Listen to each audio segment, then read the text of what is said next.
Hey everybody, this is Rydo and we're back to video game news for Monday, August 26, 2024. Trying real hard today to start off on the right pages and the right foot. So often I don't. For the catch-up section today, I can be fairly short and sweet because mostly all I've done over the weekend is take it easy. I've had this medium emergency I've been dealing with has motivated me in part and revealed some other issues that needed to be dealt with to do some more physical activity. So assembling furniture, moving things around, things like that happened a lot this weekend. Also, in fairness though, I was watching Sunny on Apple TV, which is not a finished series, and I kind of hate how little content there is on Apple TV and how slow they are to release it instead of just releasing everything out at the same time. We are very much between Amazon Prime TV and Apple TV and Hulu releasing games that, Hulu releasing content that is still airing in bits and chunks. Like, I am really just getting back to appointment TV in a lot of ways, because there's new Futuramas airing on Hulu also, and Solar Opposites is a very weird show in the sense that the episodes they make that aren't about the main characters are way more interesting than episodes they make that are about the main characters, and they really just have a dumb bad premise going on as far as their initial setup, aliens living on Earth being just a sitcom. But yeah, I worked a lot also on the newest version of my macros to open the news, and I made a very good amount of progress there, but it's not quite finished. This is just to speed up the process of opening the news.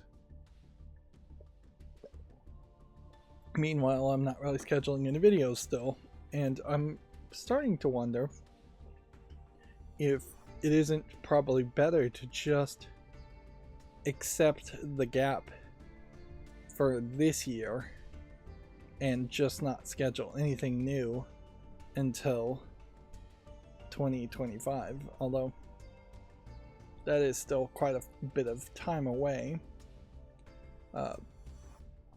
On the SteamDB charts here, I'm not sure I made too much tweaks here, but I am also made some progress towards trying to keep everything looking exactly the same visual themes as Steam, same colors, same fonts, same font size, font weight, things like that, as best as I can figure out how to do it in a quick and dirty way. And so SteamDB in itself has these odd points where you have blue and white and green, and then when you hover over you have something that very much does not look like Steam. And I may not bother on the hover over to try and fix that, but even the background color here is not quite exactly the same. Now, arguably, you could say by trying to thematically match everything to look like Steam, you're certainly not creating your own style.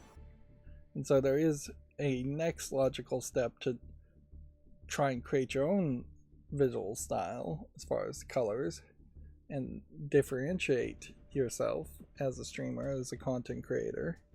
But mostly I'm still living on the thought that these thumbnails in particular are designed to be with a blue background that is on the Steam pages. So I'm trying to make content backgrounds that would match the thumbnails, which are the most important thing.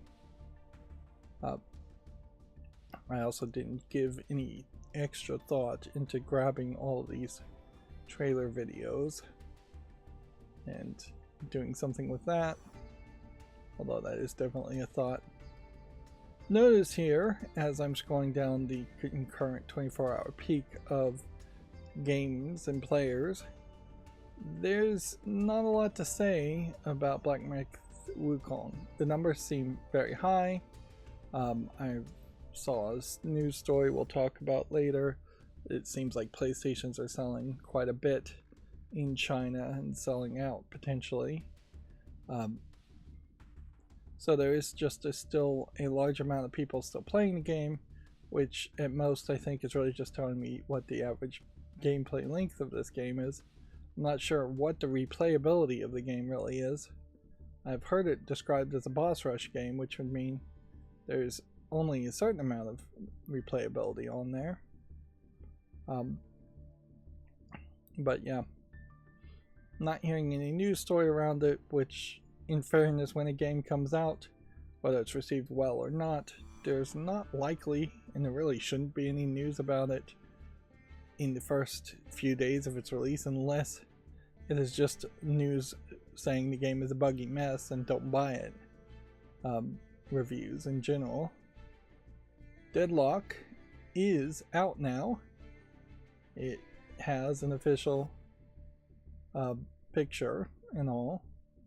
And I watched a little bit of a YouTuber trying to explain it, and it does seem like it is a lane-based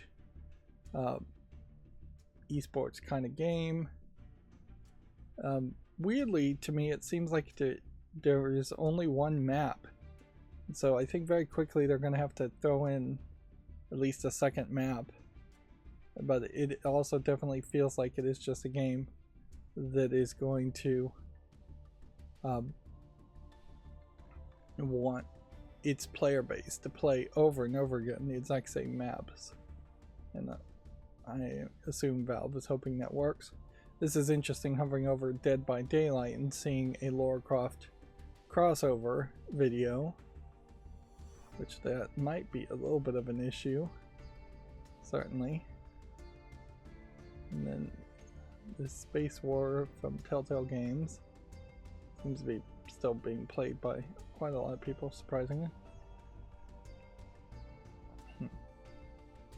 I'm not playing Yu-Gi-Oh! Master Duel at all. I think I'm just done with it.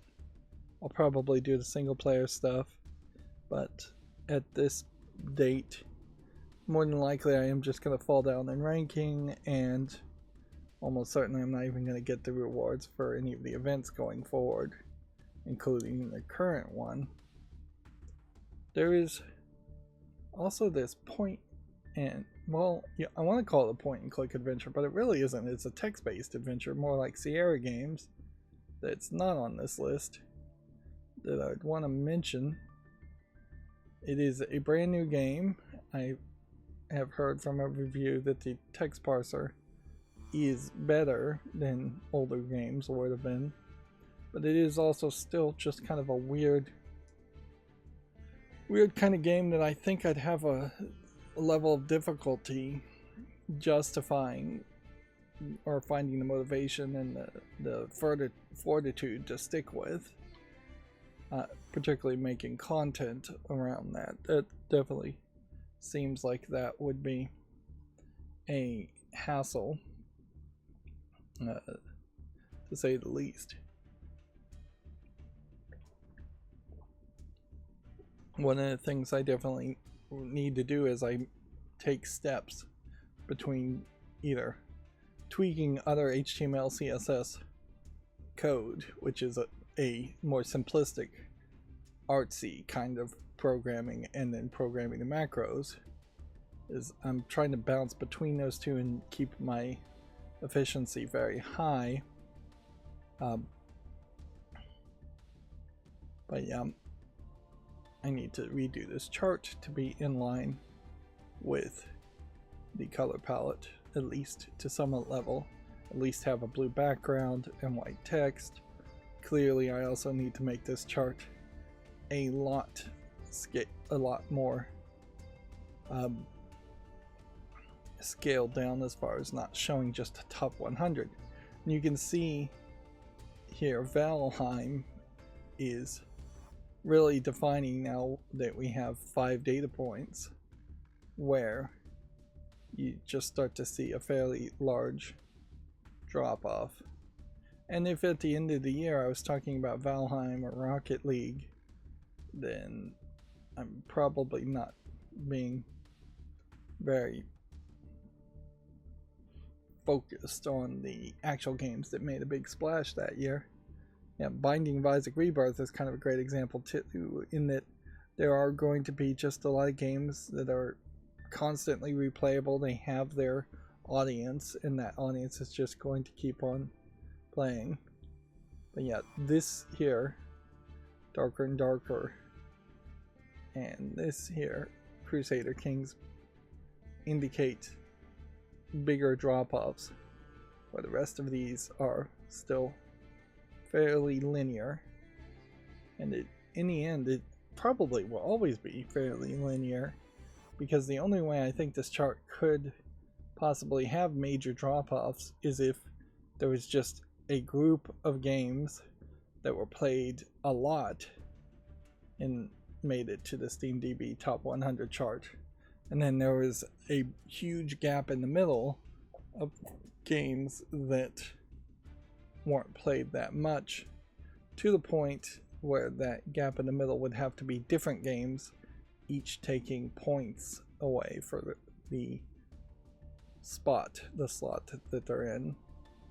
If there was just like one game that one week was in the first spot, and then another game that one week was in the first spot, and you had 52 games that were all in the number one spot, that would make those numbers go down. Although inherently that also would show where the real changes are happening, is perhaps at the bottom of the top 100 list and less at the top of the top 100 list. That being said, we do have Black Myth Wukong right now beating Counter-Strike 2. Yeah, there is definitely an argument for a bigger blacklist at the, well, I don't know if end of the year is the right time to do it, but maybe that would feel like the right time, certainly. And eventually a new game will come out, and it will just be this, and it won't have any of the previous day's colors in it at all, and we haven't seen that yet happen. And here's me using Firefox's inspector to get the colors and the settings and the fonts and everything from Steam's front page, so I know exactly what color they're using. Although Steam doesn't make it easy, because it is doing a gradient, and so there's this whole JavaScript making different colors in the background. And almost certainly that means that this is more artsy, but it also probably means that these pages don't load as fast or scroll up and down as fast as they should. Of course, most people's computers are going to be so overpowered when it comes to what you'd actually need to display a web page, nobody's going to really notice. But yeah, some slower computers may just struggle. And man, if you're struggling to load Steam's front page, you're definitely going to be struggling to play any games. Concord came out to what seems like a mostly flop from what I've been hearing, in that there's just not enough of a player base. Let's investigate that further. Yeah. Online now there's 180 people playing. Its peak players has been 402. Now, PlayStation, I think, paid quite a bit to have some level of console exclusivity here. Well, they are straight up publishing it, and they may have acquired Firewalk Studios, but on Steam and PC, the peak player base is really, really small for a game that is a player versus player game, online PvP only. Yeah, and I almost wonder if this isn't just a lot of follow the leader. Remember, Sega also had a game that they briefly put out and then gave up on and shut down with, it seemed like in less than 3 weeks. That was just a player versus player. It was a heist simulation game, a little bit more. So yeah, a lot of games here feel like they were trying to copy Overwatch or Overwatch 2 and are just extremely late to the party. Concord in particular doing a pretty terrible job of convincing anybody that there was a interesting character set in the game at all, or an interesting gameplay style. I almost wonder if this isn't so much follow the leader chronologically as this might have been follow the leader as far as every single company realized that Valve was putting out something like Deadlock, and as such every single company rushed to put out their games before Deadlock was released, or Valve managed to put out Deadlock in a rushed fashion to compete against things like Concord, which that doesn't make a lot of sense in this outcome. 1 second as I swallow an allergy pill.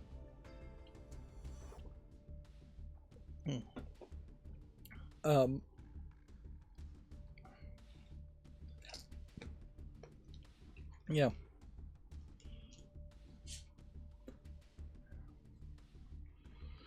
I do think this might be the first failure to put on the shoulders of the two new people who are in parallel claiming that they're in charge of PlayStation. But this also might be just Jim Ryan's mess being cleaned up. That is also a possibility. It is getting reviewed well though, so it is important to point that out. And mostly positive for the people that are playing it, just not a lot of people playing it. Meanwhile, when you look at the new and trending, we have a adult game and an adult game, or at least two games that look like they're adult games, making the trending. Black Myth Wukong. Its predecessor looks almost exactly the same as Concord, and it's free to play. Madden making the charts, interesting.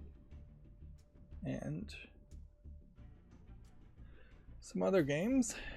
Intravenous 2 is probably the one that should be talked about more, in that the company bothered to give away Intravenous 1 for free, and you can see now they are overwhelmingly positive for the release of Intravenous 2.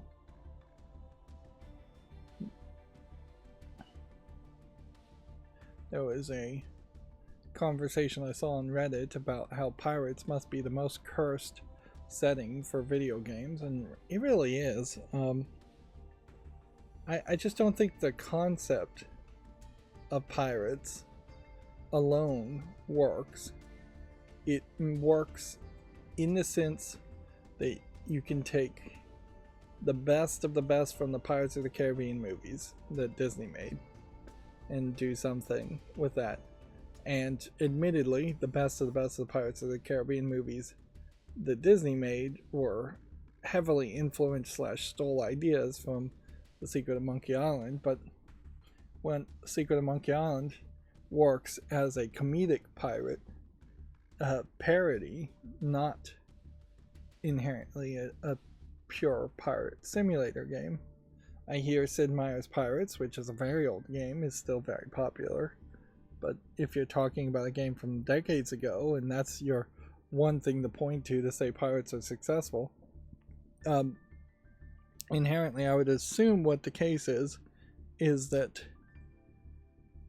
pirate stories pirate books were popular decades and decades ago. I don't even know if you're talking maybe the 20s, the 1910s, maybe even the 1890s. But they got so played out and so cliched.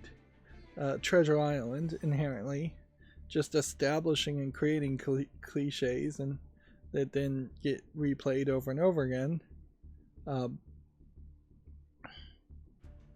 That by the time you get to video games, everything just feels played out and cliched, and you really can't have a major resurgence with the concept of pirates. And even if you could, why not just put it in a fantasy world or a sci-fi world so you have more opportunities to do more with it? Space pirates adds the whole space element to lean on and steal ideas from. Fantasy pirates would actually make some more interest on it, in particular if you were in a pirate world and there was a bunch of elves and dwarves and things like that, Tolkien-esque characters that were also pirates. But inherently also, video game wise, the setting of being on the ocean makes the entire game a water level, and water levels always suck. It's just not where your focus really should be. And yeah, if it weren't for Sea of Thieves and if it weren't for Skull and Bones, two companies competing to blow money, we wouldn't even be talking about pirates games.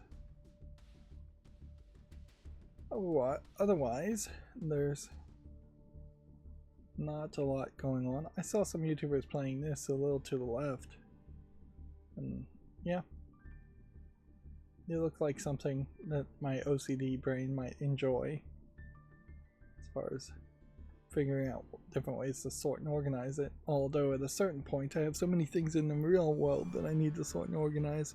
Playing a game to sort and organize is a smack in the face towards that. Hades 2 is an interesting example of a game that I believe is still in early access and hasn't actually come out, so it too would not show up on the SteamDB Top 100 chart. It's just not popular enough for that. But then there is a potential argument that maybe it should be talked about as far as an end of the year wrap up, if end of the year wrap ups even need to exist, which is also a big question too. I think it makes some sense to do end of the year wrap ups. If anything, it might make some sense to do end of the year wrap ups. Well, no, I still think February is about the right time. I was about to say do them in October, because clearly the year for gaming should start just about in August, and then there should just be a lot of nothing at the end of the year. Yep, some of these games like Conscript still, I guess, getting attention. Alright, so here's the big reveal for Video Games Chronicle. I did manage to work on these news sources. It doesn't look like there may be a ton of news. I may have skipped some because of me working on my macros, so that might be an issue. But I did, I think, pretty much 100% of the way manage to change the appearance of Video Games Chronicle to match something that looks fairly good.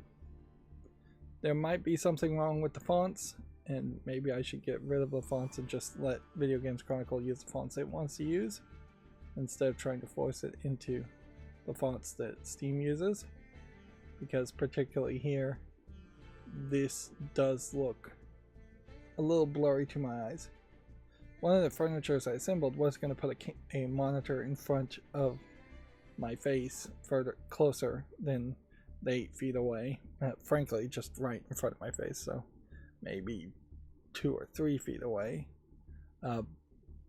But then I needed to move another TV and use it for that, so until it may be months, maybe years before I get that furniture back, but whatever. But yeah, to my eyes on my screen, this looks a bit blurry.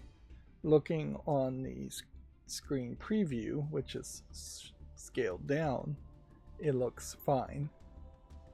But yeah, Steam has a drop shadow on the text, and yeah, this barely even looks like it. We really are going to get to the point where Video Game Chronicles articles and GameDeveloper.com articles and Komatsu articles are all going to look so close that you won't even be able to tell which ones are which. I'm still, while keeping the scale, not really able to stretch this out as far as I would like, but that's fine. It does seem like everything is fitting in the right place. And then all the fonts had to be changed to blue, although hovering over them turns them to orange.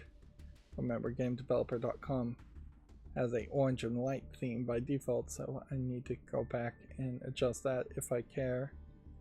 And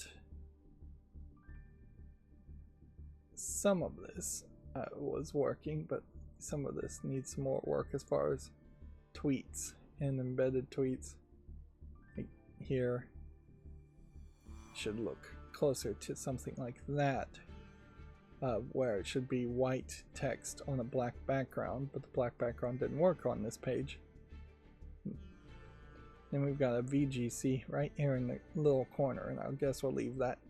I did manage to get the bottom overflow page footer to disappear, and that took a lot of work because for some reason they were hard coding and intentionally making it so that there would always be a massively long white bottom to the page. I have no idea why they're doing that. But yeah, for comparison, this is what Video Games Chronicle looks like by default. Black text on white background. Here, I think the font for the headline is a little bit better, but notice there is less of a stretch and squeeze going on in the picture, plus this annoying little corner tab taken out. Then you get to this, and everything clearly not stretched to the right size. And here's the page overflow. And remember, this is also still using uBlock Origin cosmetic filters to really eliminate a lot of the content. So this is truly without much interference as far as ad blocking goes, how you're supposed to be reading these pages. It's just an incredible mess of stuff. It's just a lot.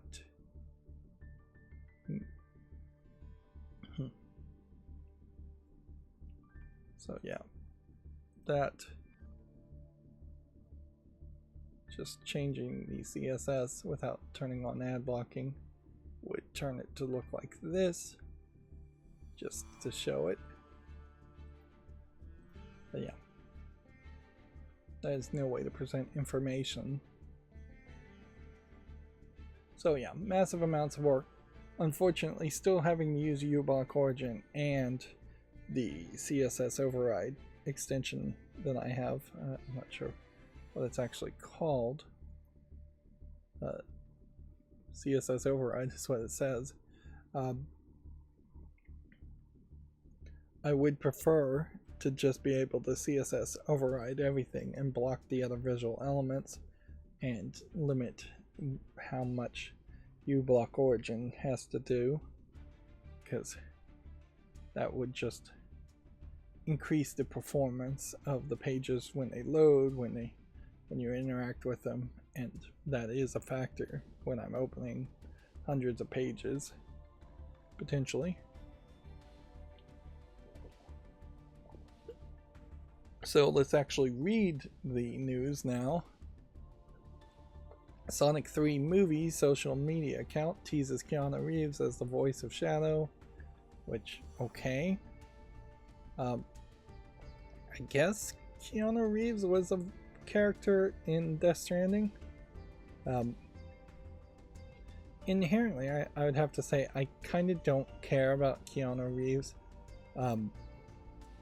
He was in the movie The Matrix, and that's pretty much, I think, all I can put him in, unless he's in one of those. Liam Neeson is in Taken. He might be in that other movie series, but I haven't even sat through that. But yeah, he really hasn't done much. I guess Bill and Ted, and Bill and Ted Face the Music. I thought Face the Music was alright. But yeah, he hasn't really done a ton as a movie actor. He's probably one of these kinds of movie actors that should have taken TV roles for just the consistent pay. Although he probably would have just gotten typecast as a stoner hippie, which is what he still kind of looks like. But yeah, there aren't enough movies being made these days for movie actors to really succeed and do great work. And of course, it's hard to really care about The Matrix. Like, I have on my long list of UHDs I want to buy.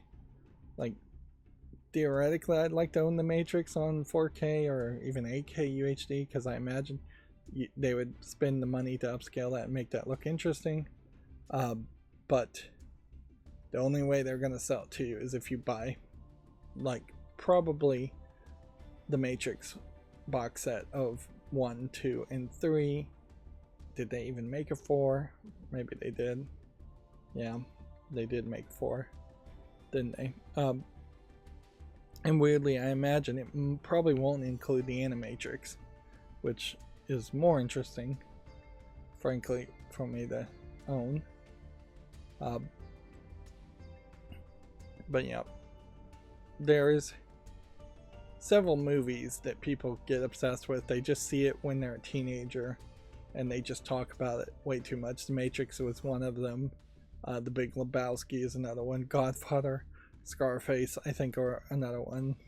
Other examples of things that people get a little obsessed about and talk about too much.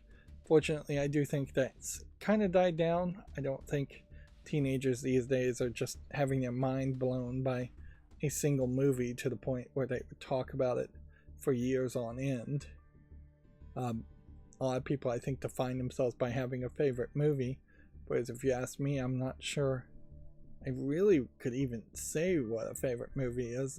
It's probably the Rocky Horror Picture Show. If I was going to pick something, that's the one I watch the most often, maybe once every 2 or 3 years. Whereas everything else I don't really watch more than once. Streaming certainly has killed that kind of fandom and the need to rewatch things. So, Keanu Reeves being the voice of Shadow just sounds like it's stunt casting to have somebody who I haven't inherently thought would have been a good voice actor be the voice actor.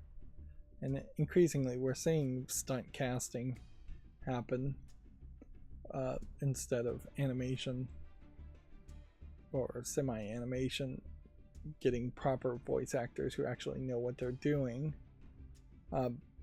So on one hand, we may be seeing a rise in success for video game movies and TV shows. On the other hand, we're seeing a degradation of what the product could be by stunt casting, having Jack Black play Claptrap, for instance, in the Borderlands movie, or Bowser in the Mario movie. Although there was really not a lot of complaining about his Bowser. A lot of this almost certainly has to do with just COVID era pandemic things being changed, face actors getting less work and less movies being produced, and them moving into the voice acting, which inherently highlights how, as far as the Screen Actors Guild is concerned, they voice actors are second-hand citizens to face actors, and the people with the most celebrity are going to be kowtowed to and treated better.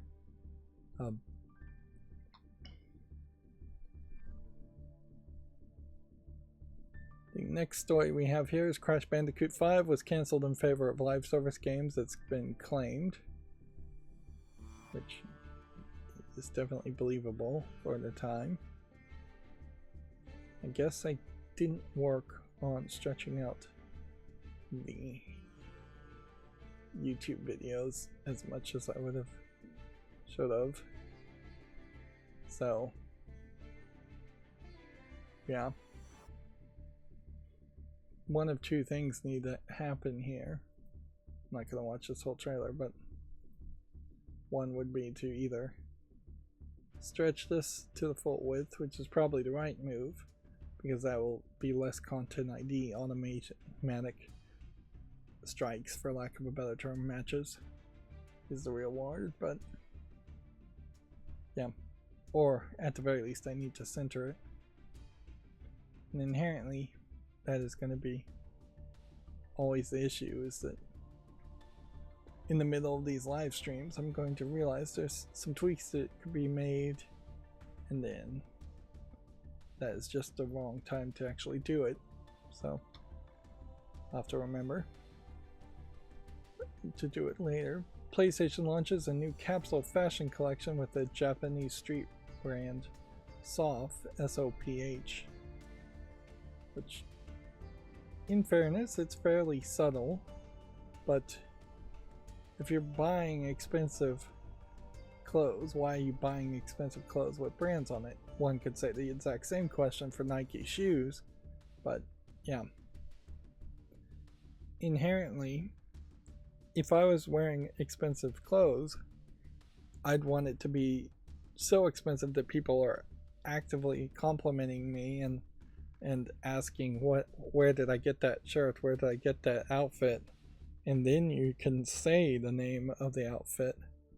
What are you wearing effectively in the real world? But yeah, personally I just don't see a PlayStation logo or even a Nike logo on something and go, oh, that's expensive or that's high quality. I just see someone has chosen to be a walking billboard for a product, and that seems less than intelligent to me. I'm trying to be nice about it, but yeah. And inherently, when you just have the PlayStation logo on it, you're selling to major fanboys here of the console itself instead of an actual product. If Mario was on the shirt, then I could see younger people in particular being hyped about Mario and going, oh yeah, I love Mario, so I'm gonna wear Mario on my shirt. But if you're walking around with just the Nintendo logo on your shirt, that's kind of weird. Unless you're an employee for Nintendo, then it makes sense. It is also important, I think, to point out that by the time you're about 16, you should start to get rid of all logo shirts and any text on shirts anyways. You're just gonna run into so many situations where there's a boss or a principal or a teacher that says you can't wear that, or that it's unprofessional to wear that. Inherently,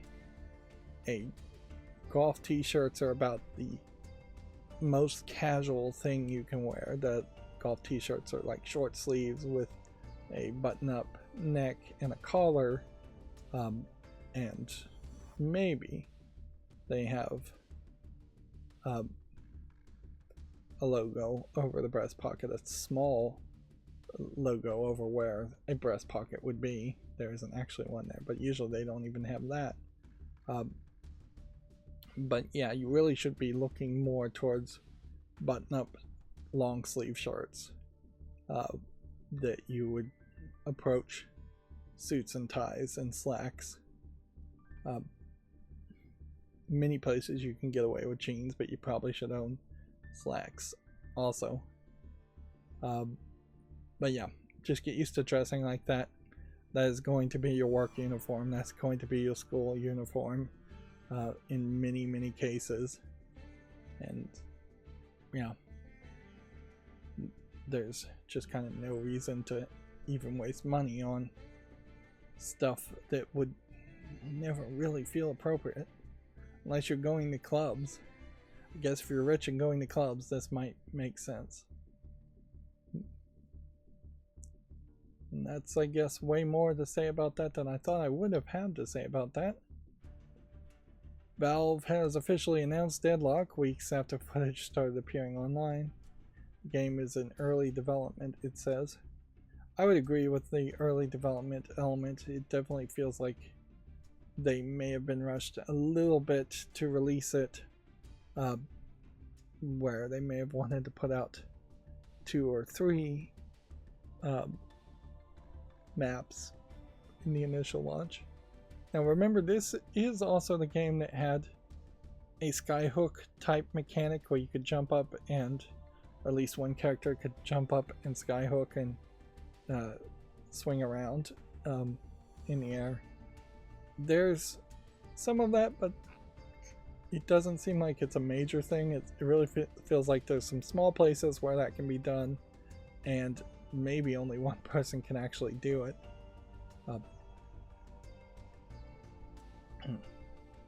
Current build of Deadlock contains lots of temporary art and experimental gameplay, is the quote here. I definitely also feel like you could see a completely different looking game. The Deadlock name seems to come from the idea that you're collecting souls as a currency, and that maybe there's going to be some more spookiness to it. You could see how maybe this was supposed to be a more Halloween themed game to start with, although it doesn't feel particularly spooky at the moment, and it has some twists and turns that I'm sure people will figure out. Now, I don't believe this means, though, that you can play unless you've been invited into the NDA beta situation. So them officially announcing this game still could mean it is a very long time away. Remember, the Artifact in its first version was known about for a fairly long time. It felt like almost a year before the general public could play Artifact, and it may have been that they had already drastically changed what Artifact was before they even let the general public play it. And after they drastically changed what Artifact was, it didn't really work that well, although Artifact still is available to play if you want to play it. There is something to notice, certainly, in that Valve has their head in fairly narrow directions with their new games and new IPs.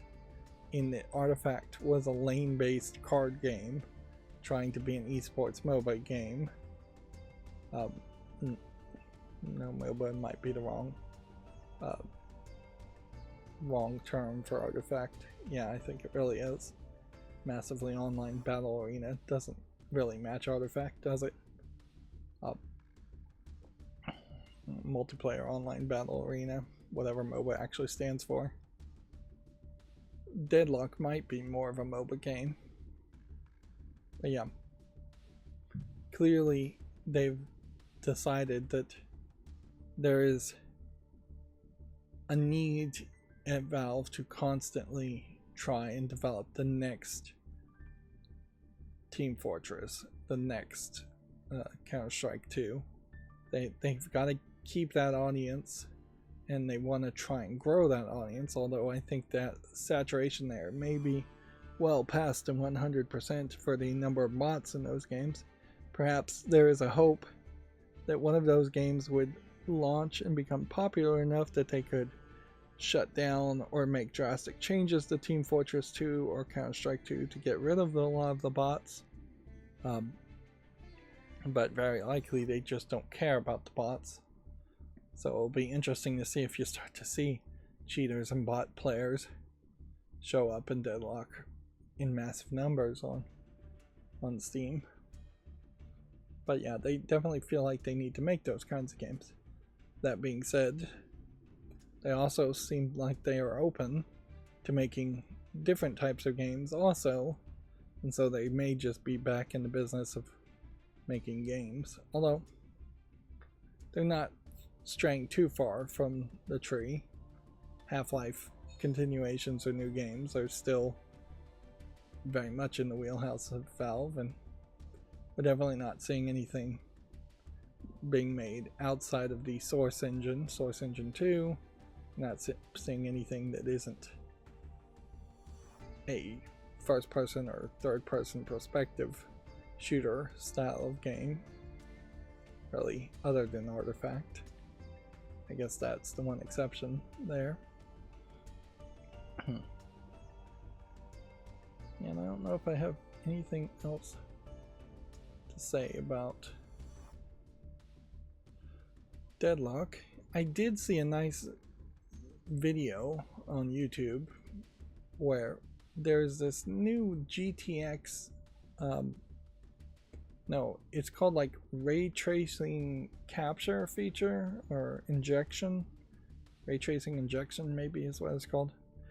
Inherently, it's a new way to mod games without actually having to decompile or know how the games are made or have an editor be released by the game developers. What it's doing, NVIDIA's making this, and they said they were going to open source it eventually. What it's literally doing is it's putting a user interface into ray tracing as a function and letting you grab what would be loaded into the or preloaded into the video card's ray tracing memory and say, I just want to overlay a whole new texture, a whole new 3D model into that memory address. So it's very much a wrapper on top of a program type mod using video card and ray tracing as a way of doing that quickly and not introducing a massive amount of delay. So inherently it let this YouTuber take a 3D model of a soda can in Half-Life and replace it with a 3D model of a rubber chicken, and then anywhere in the game, since that preloaded 3D model, preloaded texture will be the same in every instance, so anywhere in the game where there once was a soda can, you now see a rubber chicken. Now, most of the times, I'd say probably 95% of the time, this technology, if it catches on, and frankly it would have to be a little bit more standardized to not just be NVIDIA graphics cards, but if it caught on, it could grab, say, the texture of this wall, and then you could load in a higher resolution, better lighting effects type texture, more reflectiveness being programmed in to replace that texture on the wall. And then anywhere that this texture on the wall would be seen in the game, it would be replaced with higher resolution. So you might just see people working very rapidly to do full-on HD remasters of games. That being said, it's probably something that would only be used years, possibly decades down the line, because you still likely need a game that has modern support for ray tracing and preloading textures. I don't think it's going to be an all-in-one solution where you could take, say, a ROM being emulated of Super Mario Brothers and then use the NVIDIA ray tracing injection feature, whatever it's actually called. Sorry, I don't have the actual name here. It's very early days on this technology, obviously. But yeah, I don't think you could take a ROM being emulated by an emulator for Super Mario Brothers and then replace those 2D bitmapped images with a 3D ray traced model and just massively change the appearance of Super Mario Brothers. Now, in fairness, there probably already are mods that would easily change the 2D bitmapped images of Super Mario Brothers, but yeah, you're not going to get that new technology. You're not going to get the reflectiveness, the 3D modeling, the ray tracing of the light rays. You're not going to get dynamic scaling, if you even get that at all, where things look kind of blurry from a distance, but as you get closer they look better. But yeah, that might add a level of more robustness from games being released these days, in that even if the original creator of games don't want to upgrade the textures or remaster games again, players might be able to do that a lot easier. Fans might be able to do that a lot easier. Moving on, Black Ops 6 multiplayer gameplay appears online. So, yet another leak. This video has been removed. I have a knee-jerk reaction to block when it says video unavailable, but actually it's very informative to know when a video is unavailable, so I won't go with that knee-jerk reaction. And then Avowed is targeting 30 frames per second, says the Obsidian art director. You don't necessarily need that 60 frames, which is probably an excuse on just saying that the game will not really run that well. Here we have the automatic way video games Chronicle looks for links to add into articles is ridiculous. So originally gets turned into Origin, and it labels these links interestingly differently. There's a link reference CSS, there's an A-link internal CSS, and then there is a A-link external CSS, and I have them all looking the same, just like links in general, but they could look very different if I so choose. I could, for instance, get rid of the reference ones, and then the page would be less messy. I could also get rid of the internal ones. I could also get rid of the fact that they're light blue links in the first place, and this could just be all text, which probably makes the most sense. And as far as I can tell, that's it for Video Games Chronicle. I'm not sure if we won't run into more news later. Now that brings us to Gematsu. I have not worked on Gematsu. One of the things I do want to work on, though, is having more of a buffer on Game Developer too. So ideally, the top of every page should be like this, where there is extra space at the bottom and there isn't just one line of text. It's not a big problem if there is one line of text, but I would prefer it to look like this. Griffline announces its Tokyo Game Show 2024 lineup. Very little going here. The goal here, of course, would be to adjust this page so it is also blue background in the same theme. Of course, it is very possible I'll get everything in the same theme, and then I'll get ambitious eventually down the line and try to change the theme for all the pages to my own art style. But I don't know what my own art style would even be at this point, so first things first, let's just get everything consistent. Show a proof of concept that the idea works. Then at some point, if I do decide that there should be a different art style, I'll work from that point. It'll be a lot easier to tweak in the long run. Of course, I may also get all of this done, and then one of these sites may change their entire appearance, and I'll have to start over from scratch. And yeah, this isn't going to by default adjust any other websites, so it's not just applying a theme overall to every page. That would take something different, probably a lot more work. This week's Japanese game releases were Visions of Mana, Gundam Breaker 4, and Imio the Smiling Man, Famicom Detective Club, and more. That's all one title there.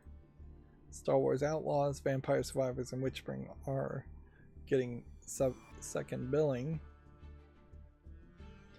Decent amount of games certainly getting released. I think we might be in Golden Week, or close to Golden Week, or just out of Golden Week. I probably should remember or have it on my calendar as far as the Japanese Golden Week goes.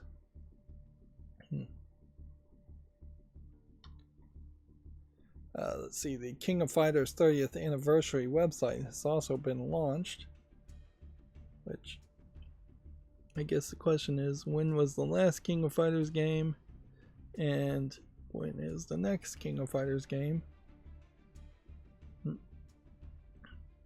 Noticeably, for being around for 30 years, it's kind of important to point out that I recognize this guy and this girl, and not really any of these other characters enough that I would be able to say for certain I recognize them.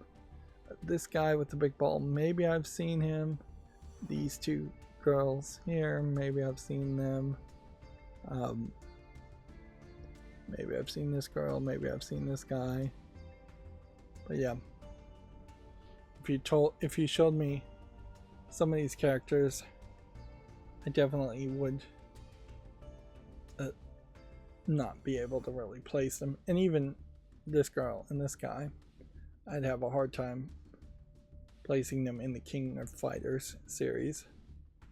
I would say they're from some fighting game, and that's about as much as I could say.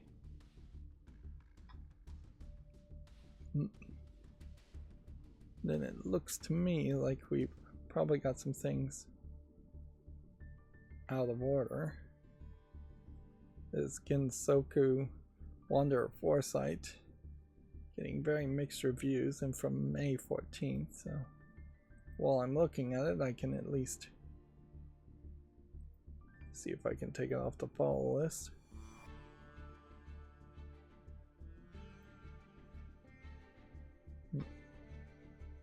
And that's supposed to bring us to the GameDeveloper.com headlines, but I'm seeing that there's only one page here. So Visual Concepts lays off the staff at Lego 2K Drive Studio South, which, yeah, Lego 2K Drive, not a particularly successful Lego game.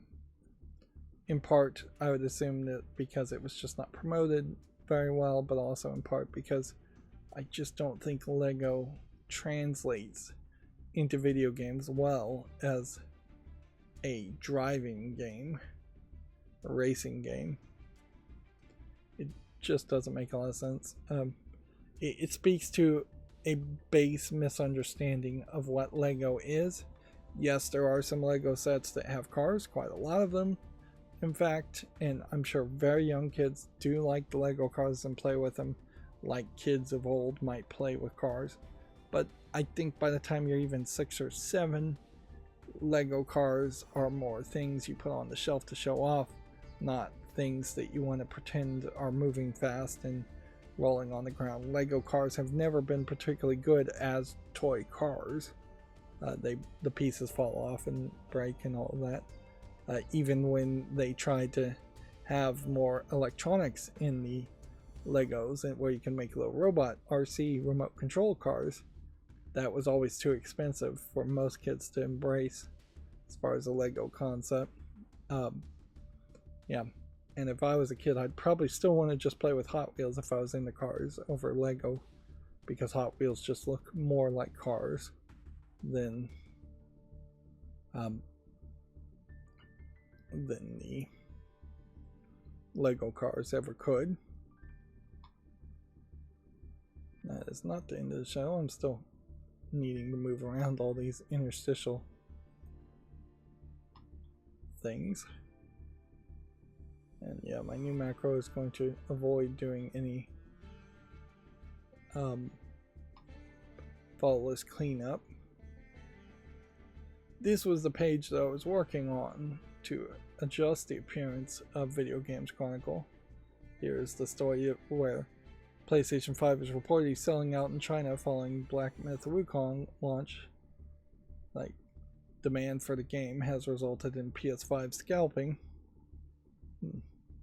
I wouldn't be surprised if there really isn't a ton of stock for PlayStation 5s in China also, considering how I imagine there's a fairly limited number of games you can actually play in China if they have to be potentially offline games or VPN games, which VPNs would slow any online game down too much. But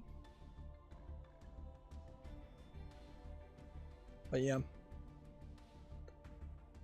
again, I wish there was more to say here about Black Myth Wukong, but there really isn't, particularly if you're just trying to avoid trolls on both sides trying to fight culture wars with Black Myth Wukong being in the middle.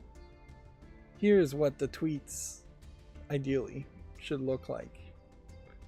Yes, I could make it blue background on white text and just match the rest of us, but if you are doing an embedded tweet, it does make a decent amount of sense to just do white on black so it looks different. But yeah, unfortunately, while I can get this picture here to line up exactly to the left here, I can't stretch it out also to line up here. So just keeping it kind of centered is fine. It's not exactly 100% centered. There's more empty space over here. I also was able to adjust the CSS so it would have a bit more margin so words won't fly into the edge and get clipped off. And the big success certainly is just to keep it from having an overflow page footer at the bottom. But I do see that the next step really would be to just get rid of links that don't matter and only potentially keep the external links on Video Games Chronicles, because that's about the only links I would ever click on anyways. And I'd have to remember what the alt color is. It may very well just be called on hover or alt color for links when you hover over them.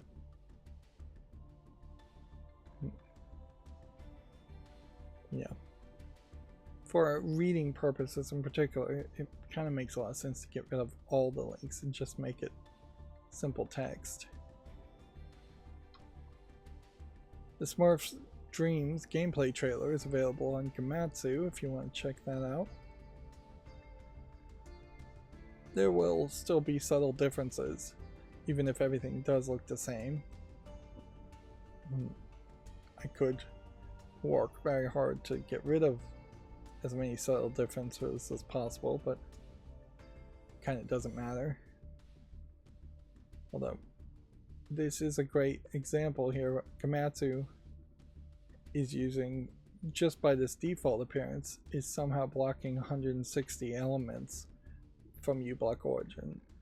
Who's to say if that is 160 elements that really need to be blocked, or whether that's actually 160 ads that have loaded up and continuously cycled and reloaded.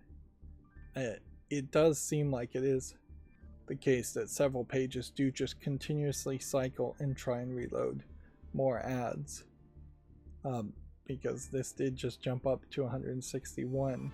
So every minute or two it seems like these pages are trying to load in more. Although it probably isn't actually taking up a lot of RAM, because if it's just an element that's being blocked, there it just bumped up to 162.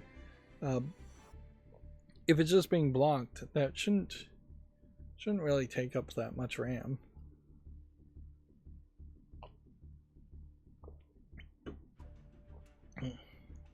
Inherently, I have to throw out my opinion that the internet is broken because capitalism is trying to corrupt it, and capitalism is broken because it's corrupted itself far too much. And the internet was a much better place in its early days of websites that couldn't afford the bandwidth to fill pages with ads, and thus actually had to provide useful, helpful content, and maybe could show one ad at that point instead of garbage procedurally generated or AI generated articles that are just crammed full of ads, or terrible listicles crammed full of ads. The Toho Gensho Wanderer Foresight is coming to the PS4 and Switch on September 18th. That is probably why that tab was open, that page was open on Steam. And then that should just bring us to all the new games on Steam, so we'll just go through them fairly quickly. Type Your Fate is actually fairly far in the past. On August 21, I was working with the macros, and in part of that I moved back the last games that it should look for to a further number. So we really should just be looking at the 24th, maybe the 23rd. I could certainly start to just dismiss things, but I'm gonna let the macro cleanup deal with that.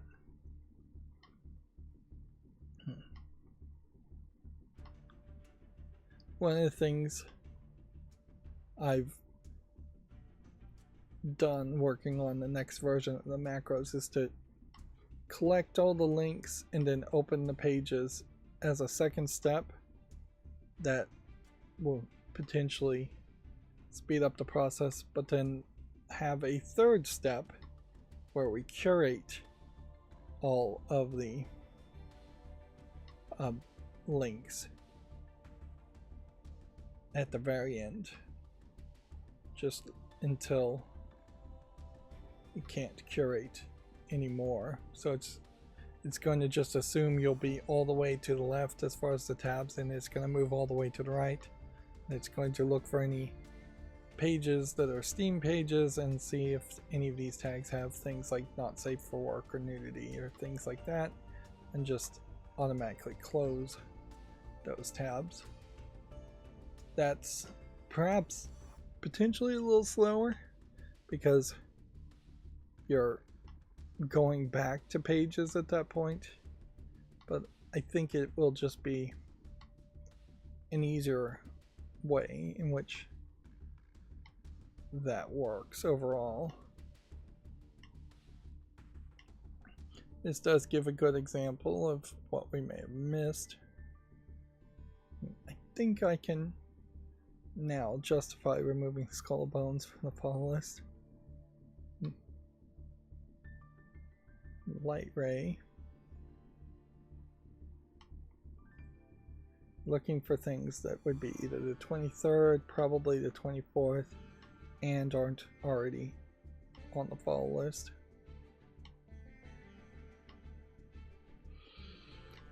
I'm still very much also in this weird situation where things getting on my wish list, things getting on the follow list just kind of don't matter.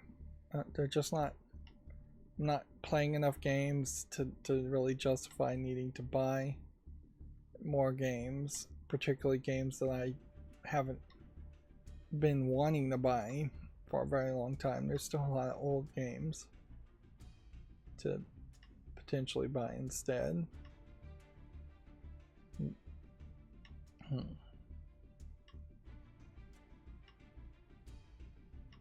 So yeah, honestly, if the Steam beta for family share works out the way it really should work, in that you can share it with nieces and nephews who live in different houses without doing massive VPN nonsense, then I could see nieces and nephews pushing me to buy games that they want to play, as they flippantly would just want to play everything, and they may just be in a different mindset with a different fandom or different levels of excitement around games. That wouldn't really be a problem. It's just, yeah, it kicks the follow list process down the road as far as just not being very useful. I always want there to be an educational game that's good, but I never really get the feeling that any of it could be good. Yeah, I think I found exactly one game here that I didn't put on the follow list that I do want to put on the follow list. So now we're looking at the 23s and we're still not really to the point where it's new content. Maybe now. Still a ton of cat games.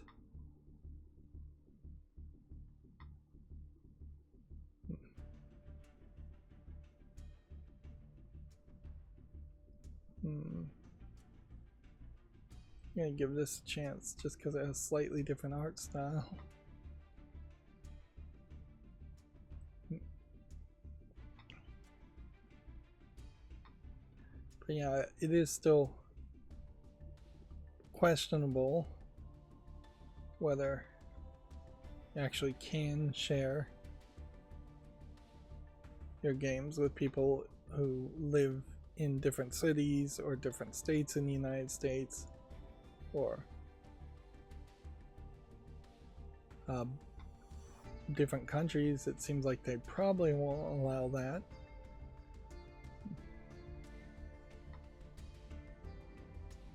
But ideally they would just come out and say, you know what, we'll just have a rolling set of 5 locations and limit it that way.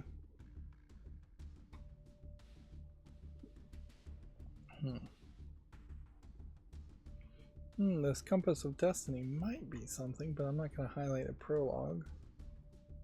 And I don't think renting a car simulator is necessary either.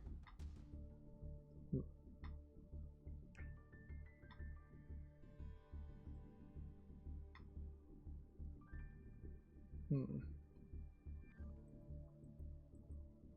was hoping I could point out that Crimson text-based game, but I don't think I'm going to see that. I think it's already out. We're still seeing a lot of clicker games.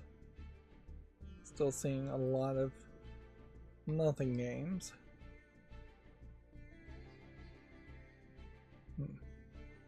Do I want to highlight a Zumba clone? Sure, why not? It's not like we see those all the time.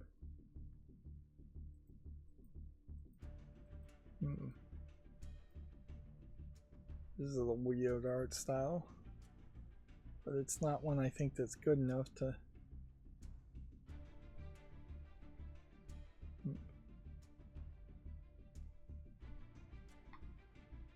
Yeah, I don't think I want to promote that, just because if any reason it's just not going to make a good YouTube short. As yet, another thing I haven't worked on, but in fairness, I have worked on several things over the weekend. It was very much a very slow weekend of not playing video games and not scheduling video games on that aspect, but it was a fairly productive weekend as far as programming, as best as I can be productive. I'm not super productive on it. I don't think I'm really to a level where I could work a job as a programmer doing something. Not unless somebody is just really not needing a programmer and they're just blowing a budget, or I can figure out some way to trick them, which, you know, that's a lot of people's job, is frankly just keeping the boss ignorant of the fact that you're not really doing that much. We have something claiming to be Christian stories. Never heard of a holy martyr in Neo-Photos, but that doesn't mean much. I know that there's a decent amount of that. Martyrdoms and things, particularly in Catholic history.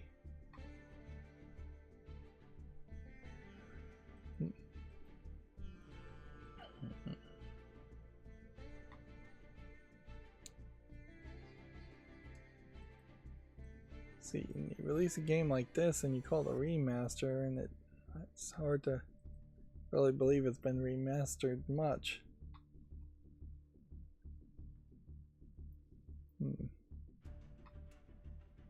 We're into the 24th, so it's still 2 days because we started so far back.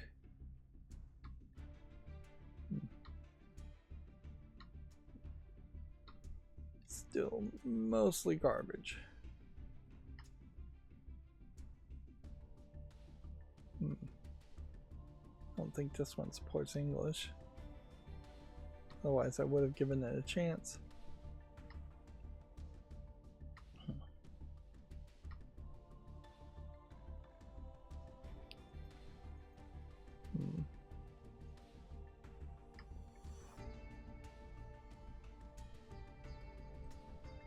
The whole thing about trying to be efficient is, in many ways, just a failed hope. It will always be a failed hope, but as far as I understand it, you're supposed to spend about an hour doing one thing that's more right brain, and spend about an hour doing something that's more left brained. And it's pretty difficult to stay in that cycle or get into that cycle. And personally, it just doesn't actually work for me. I spend maybe an hour or two doing one thing and then I'm just tired and need to take a break, which often is just watching something either on YouTube or something on TV streaming. This Haley 3D Portrait Studio Light drawing references. It's an interesting experiment, certainly. Is this an asset flip game, or is this a somewhat usable face creator where you can drag some dials left and right to get different facial emotions?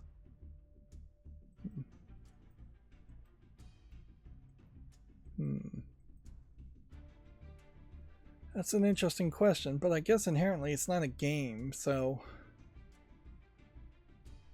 I think I'll leave it at that. No, I'm not 100% sure you're getting the full product here, or if you're just getting the... Yeah, seems to me like it's probably just a sales pitch. And see, this is one of the things that Steam was really tired of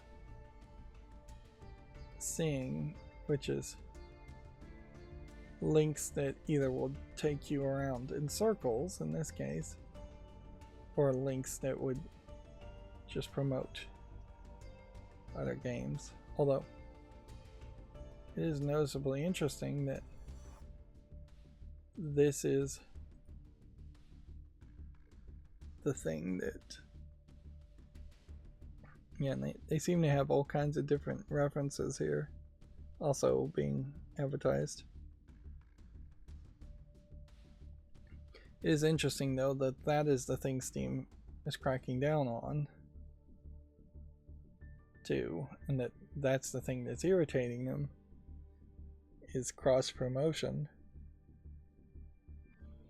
But I think they're thinking, so I think they have several people thinking on several different aspects all at the same time with an overall goal that I've lost faith in this game already, in this software already. I think the overall goal is to have pages that show appropriate information and give as much information as possible, but also eliminate pointless extra advertisement.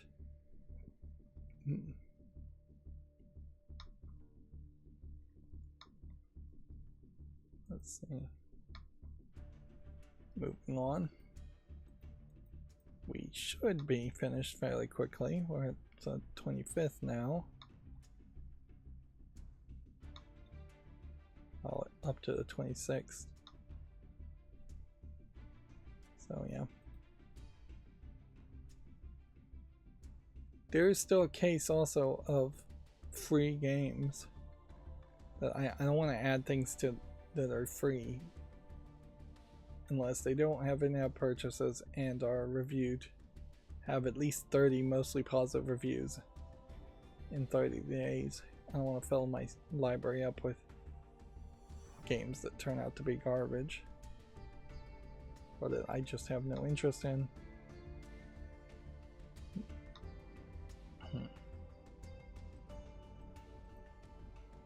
I would like to see, though, see if we can figure out a way to find a game that's been played quite a bit on Steam Deck so we can look at the new system to highlight games that have been mostly been played on Steam Deck. I'll make a YouTube short on that, even though I'm not going to put it on the follow list. These in tycoons are coming far too often.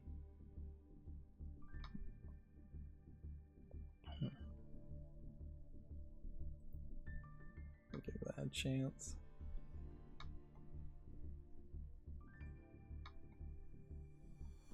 Moe Survivors game, and that looked like. So that's at least slightly different.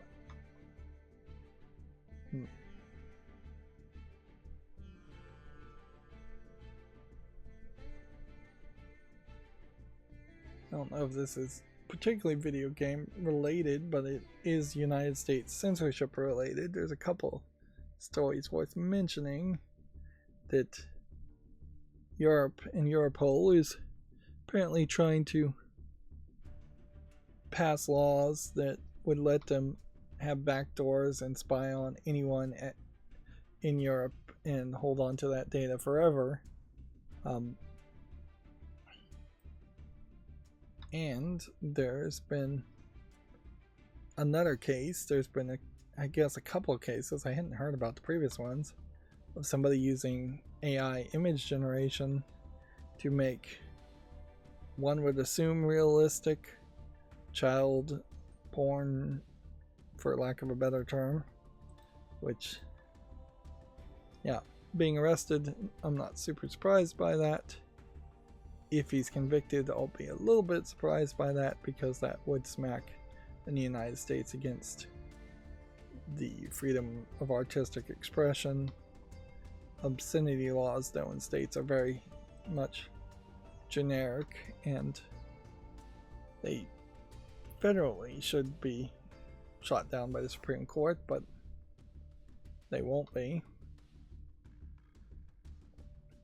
How either one of those really leads to video games, well, if the CEO of Telegram is getting arrested for some reason for having an encrypted communication, then that's one less place that game developers can have secure messaging to communicate between their employees and their workers.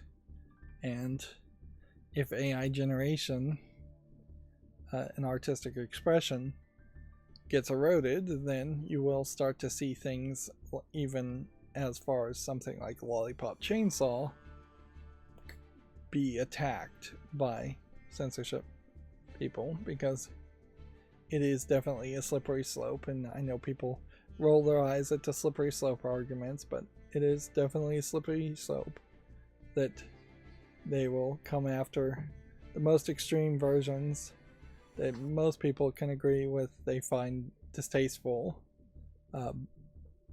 and then they will just keep on moving the goalpost.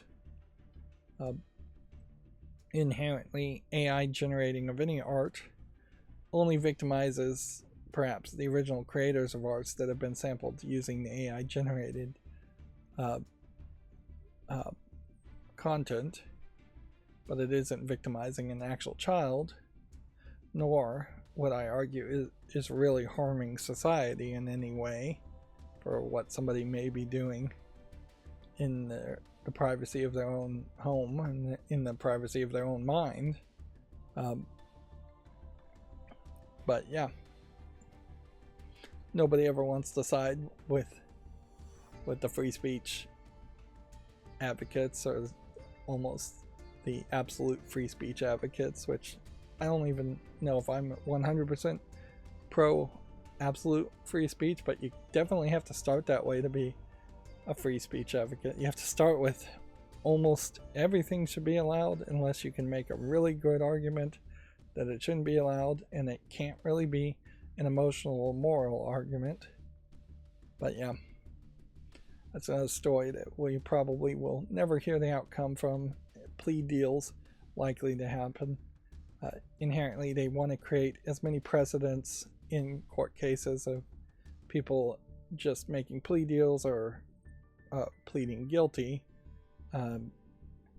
or they want open and shut cases to make precedents, so that when it eventually gets challenged, which they will be, they'll have as many incidences of what I would call misjustice to point to and go, well, it went this way before, why shouldn't it continue to go this way?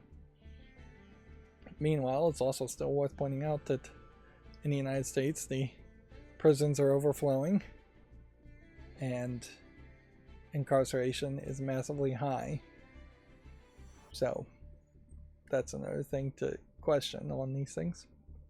And that's a weird point to kind of end today on, but that's what we're going to end on. Once again, being able to make very short streams when I don't play Yu-Gi-Oh! And I think that works a lot better. That's going to be it for this stream. As always, I ask you to like, share, subscribe, comment, and keep on watching. Thanks.